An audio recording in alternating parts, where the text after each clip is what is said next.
मान लीजिए आप एक औसत भारतीय हैं, सालाना लगभग 4 लाख रुपए कमाते हैं। आप हर महीने सुबह जल्दी उठते हैं, भीड़ भाड़ वाली लोकल ट्रेन या बस में चढ़ते हैं, ऑफिस में दिन भर काम करते हैं और शाम को थके हारे घर लौटते हैं। महीने के अंत में सैलरी आती है, पर किराया, राशन, ईएमआई सब निकाल कर बचता ही क्या है। आप फिर अगली सैलरी का इंतजार करने लगते हैं। इसे ही लोग राइट रेस कहते हैं। जरा सोचिए, अगर आपकी जॉब कल छूट जाए तो आप कितने दिन बिना इनकम के सरवाइव कर पाएंगे? 1 महीने, 3 महीने या शायद 1 साल? आंकड़े बताते हैं कि ज्यादातर मिडिल क्लास परिवार अपनी बचत पर 3 महीने से ज्यादा नहीं टिक पाते। अगर ये बात आपको डरा रही है तो समझ लीजिए कि राइट रेस वाकई आपके भविष्य को जकड़े हुए हैं। मैंने खुद कई ऐसे लोगों को देखा है। शेखर, जो आईटी कंपनी में दिन रात मेहनत करता है, और रीमा, जो एक प्राइवेट स्कूल में टीचर है। दोनों सुबह से शाम तक भागते हैं, पर घर चलाने के अलावा उनके पास कुछ नहीं बचता। जब मैंने उनसे पूछा कि कब तक ऐसे चलेगा, जवाब मिला, और कोई रास्ता भी तो नहीं पता। हम कहते हैं एक दिन अमीर बनेंगे, पर वो एक दिन कब आएगा ये किसी को नहीं मालूम। सबको सिर्फ महीना खत्म होने की तारीख याद रहती है। यहीं पर रॉबर्ट कियोसाकी की किताब रिच डैड पुअर डैड एक गेम चेंजर साबित होती है। ये बुक बताती है कि करोड़पति बनने के लिए आपको पारंपरिक सोच को तोड़ना होगा। पैसा कमाने का स्कूल कॉलेज नौकरी वाला फॉर्मूला कभी असली अमीरी तक नहीं ले जाता, बल्कि बस जिंदगी भर का भाग दौड़ देता है। आज के वीडियो में हम इस किताब से 4 पावरफुल रूल्स ऑफ मनी सीखेंगे, जिनके दम पर आप न सिर्फ राइट रेस से बाहर आ सकते हैं, बल्कि एक ऐसा फाइनेंशियल फ्यूचर बना सकते हैं जहां पैसे के लिए भागना न पड़े। लेसन नंबर 1 में जानेंगे कि अमीर लोग क्यों पैसे के लिए काम नहीं करते, बल्कि पैसा उनके लिए काम करता है। Lesson number 1, rich don't work for money. अक्सर हमें बचपन से यही सिखाया जाता है, अच्छी डिग्री लो, अच्छी नौकरी करो और पैसा कमाओ। पर रॉबर्ट कियोसाकी कुछ अलग ही कहते हैं। अमीर लोग पैसों के लिए काम नहीं करते, पैसा उनके लिए काम करता है। कृति नाम की एक इंजीनियरिंग ग्रेजुएट रोज ऑफिस में 9 घंटे लगाती थी। उसे प्रमोशन तो मिल जाता, पर सैलरी भी ईएमआई और खर्चों में उड़ जाती। 5 साल बाद भी बचत जीरो थी। दूसरी ओर उसके दोस्त विनीत के पास कोई बड़ी डिग्री नहीं थी, पर उसके चाचा ने रिच डैड की तरह उसे सिखाया, अगर तुम बिजनेस या किसी इन्वेस्टमेंट सिस्टम को खड़ा कर लेते हो तो यह सिस्टम खुद तुम्हारे लिए पैसे कमाएगा। तुम्हें 24 घंटे वहां खपने की जरूरत नहीं। विनीत ने एक छोटी सी ऑनलाइन सर्विस शुरू की, कुछ लोगों को हायर किया और अब वो सिर्फ सुपरवाइज करता है। उसकी इनकम हर महीने पैसिव तौर पर आती है। जब आप जॉब करते हैं, आप अपनी टाइम फॉर मनी एक्सचेंज कर रहे होते हैं। महीने के अंत में सैलरी तो मिलती है, मगर राइट रेस कभी खत्म नहीं होती। अमीर बनने का रूट एक्टिव इनकम से पैसिव इनकम की तरफ शिफ्ट करना है,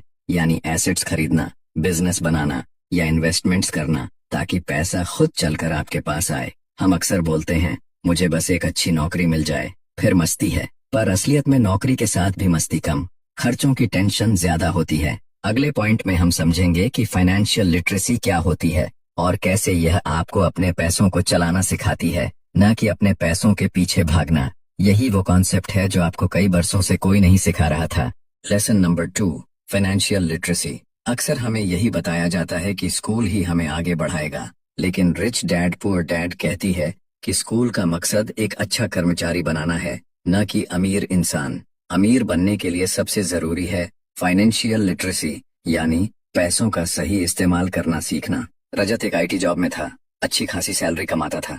हर महीने सोचता इस बार कुछ तो बचाऊंगा, पर अचानक नई बाइक का ख्याल आया या कोई ऑनलाइन सेल दिखी तो सारे पैसे खर्च हो जाते। एक दिन उसके कॉलेज के दोस्त प्रवीण से मुलाकात हुई, जिसने अपनी इनकम के बावजूद ज्यादा बचत कर रखी थी। रजत चौंक गया, तुम कैसे मैनेज कर लेते हो? प्रवीण ने समझाया कि वह फाइनेंशियल लिटरेसी पर काम कर रहा है, एसेट और लायबिलिटी का अंतर समझता है। प्रवीण ने बताया कि एसेट वो है जो आपकी जेब में पैसा लाता है, जैसे रेंट से आने वाला इनकम या स्टॉक्स के डिविडेंड, जबकि लायबिलिटी आपकी जेब से पैसा खींचती है, ईएमआई, क्रेडिट कार्ड बिल इत्यादि।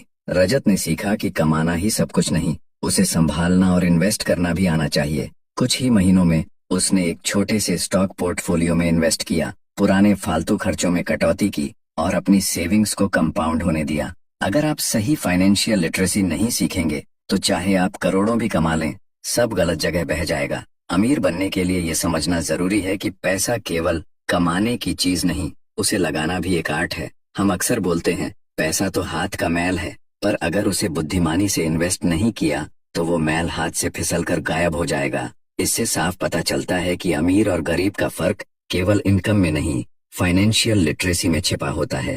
Lesson number 3, overcoming fear. ज्यादातर लोग अमीर बनने के सपने देखते हैं, लेकिन असल में कदम बढ़ाने से डरते हैं। रिच डैड पुअर डैड कहती है कि सबसे बड़ी रुकावट हमारा डर है, खासकर पैसा खोने का डर। अगर आप इस डर पर काबू नहीं पाएंगे तो हमेशा सेफ चीजों से चिपके रहेंगे और कभी भी असली ग्रोथ नहीं देख पाएंगे। निहारिका एक मिड लेवल बैंक एम्प्लॉय थी। वह चाहती थी कि कुछ सालों में अपनी कैफे चेन शुरू करे, पर हर बार उसके मन में डर आता, अगर बिजनेस न चला तो मेरी पूरी सेविंग्स डूब जाएगी। एक दिन उसने रिच डैड पुअर डैड से ये पढ़ा कि कुछ न करने का डर पैसा खोने के डर से भी बड़ा होता है। उसने छोटे कदमों से शुरुआत की, पार्ट टाइम कैफे सर्विस, घर के सामने एक छोटी सी कॉफी स्टॉल लगाकर टेस्टिंग की, लोगों से फीडबैक लिया।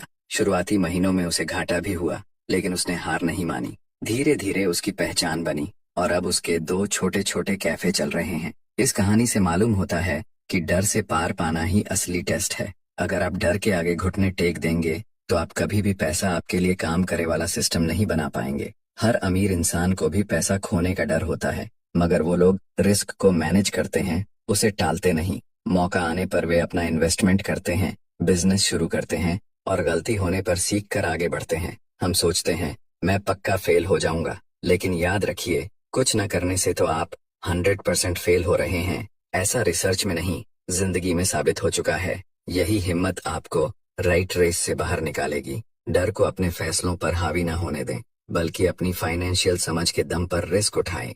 Lesson number 4, everything is not risky. बहुत से लोग अमीर बनने के सपने देखते हैं, लेकिन उनके दिमाग में हर रास्ता रिस्की लगता है। उन्हें हमेशा लगता है कि कहीं पैसे डूब न जाएं, बिजनेस फेल ना हो जाए या परिवार को नुकसान न हो। रॉबर्ट कियोसाकी इस सोच को चुनौती देते हैं और कहते हैं कि हर चीज रिस्की नहीं होती। असल रिस्क वही होता है जो आप ठीक से समझे बिना कर रहे हैं।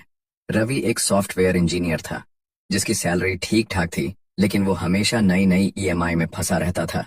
गाड़ी, घर, क्रेडिट कार्ड, हर तरफ से खर्चे।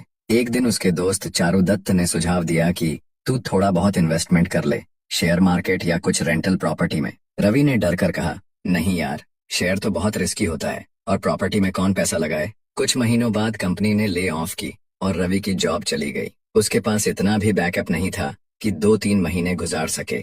दूसरी ओर चारुदत्त फ्रीलांसिंग और इन्वेस्टिंग से इतना कमा रहा था कि उसे नौकरी जाने का खौफ नहीं था। रवि को तब एहसास हुआ कि असल रिस्क तो जॉब सिक्योरिटी के भरोसे चुपचाप बैठे रहना था। अगर उसने थोड़ी समझदारी और फाइनेंशियल प्लानिंग की होती तो आज उसकी स्थिति बेहतर होती। हर चीज को रिस्क समझकर पीछे हट जाना सबसे बड़ा रिस्क है। अगर आप पहले से रिसर्च कर लें, छोटी छोटी रकम इन्वेस्ट करें और अपने लिए एक सिस्टम बनाएं, तो रिस्क कम हो जाता है और आप आसानी से राइट रेस से बाहर निकल सकते हैं। हम कहते हैं, भाई कहीं डूब न जाऊं, पर असल में डूब वही जाता है जो हाथ पैर चलाना सीखता ही नहीं। कोई भी इन्वेस्टमेंट रिस्की नहीं, अगर आप उसे समझकर कर रहे हैं। रिस्क को मैनेज करना सीखिए, न कि उससे भागिए।